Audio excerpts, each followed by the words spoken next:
This next one I'm going to go over pretty quickly. It's kind of an experimental function that I added.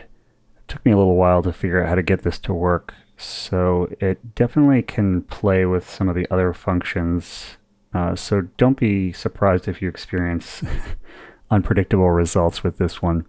Uh, by itself in the simplistic example I'm going to show you, it'll work just fine. But once you start playing with things like the ARP scale and other rhythmic things, you can start to run into weirdness, which might be cool. Like you might actually like the unexpected results. So there's kind of that source of, it's not randomness, strictly speaking, because there's a reason for it, but in effect, it might end up being random in that it's not what you want to happen.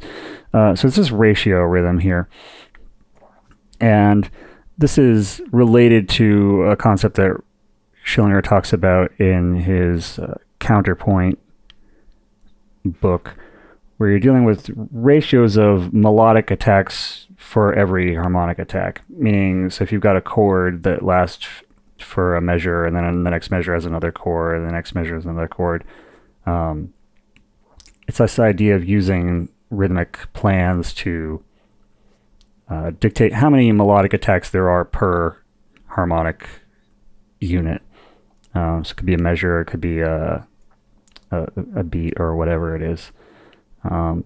So what this ratio rhythm does in my program is with it off, it doesn't do anything, obviously. Once you turn it on, what it does is, if you've got your ARP playing, your chord changes are dictated by, again, this chord rhythm variable here. So here I've just set it so the chords are changing at every 4 beats, because it's 2 times 2, so it's got this multiplicative offset here.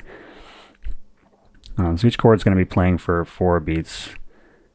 And so what it does is, instead of the ARP rhythm dictating how long each ARP or melody note is held, it's kind of doing the inverse. It's saying how many ARP notes are there going to occur for every chord.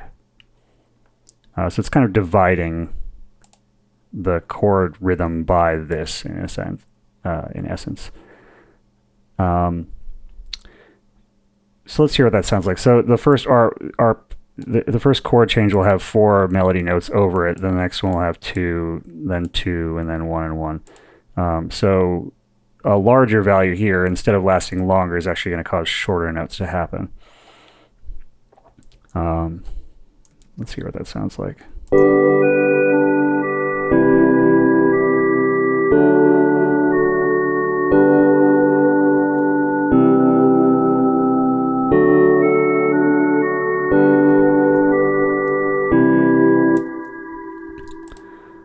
So this is a pretty simple example. You can see what it's doing pretty clearly. One interesting thing about this is that, and one of my, I won't say criticisms of the Schillinger system is, it doesn't easily, when you start looking at mixing triplets with other non-triplet notes, his rhythmic kind of system doesn't easily provide for that. Basically, he kind of almost cheats in creating this concept of split units, and basically saying, well, you can divide a unit, in a certain way. So you could divide a unit by 3 to create triplets.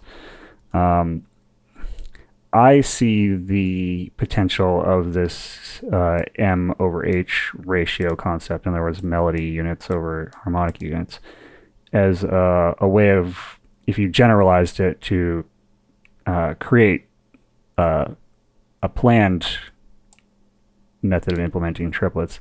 So, for instance, this is 4 notes to a chord. This is 2 notes to a chord, 2 and 1 and 1. Well, let's create a 3, right? So this is going to divide that first chord into, it's going to have 3 ARP notes over that chord, and then 2, and yeah. So let's see what happens there. So we're going to have these straight divisions, and then we're going to have this triplet division. Actually, let's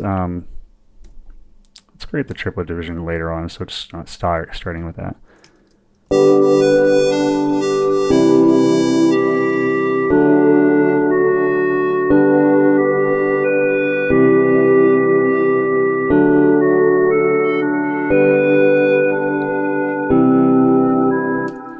As you can see, it created this nice little triplet in there.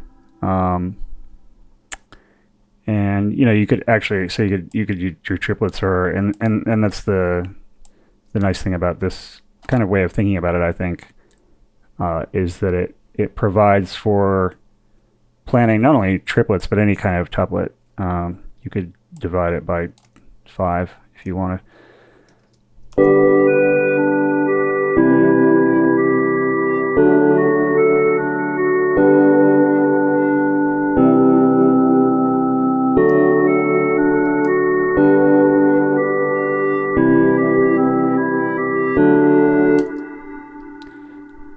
Let's just change up the chord rhythm a little bit just so we can get even more variety here.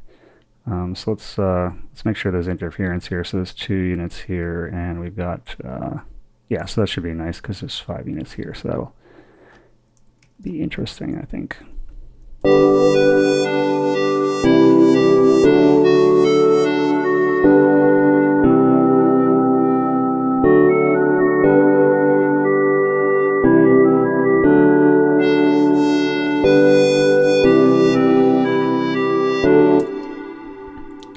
So you can see quite a lot of variety, and our input material, as usual, is fairly boring, but just doing it so you can hear what's happening.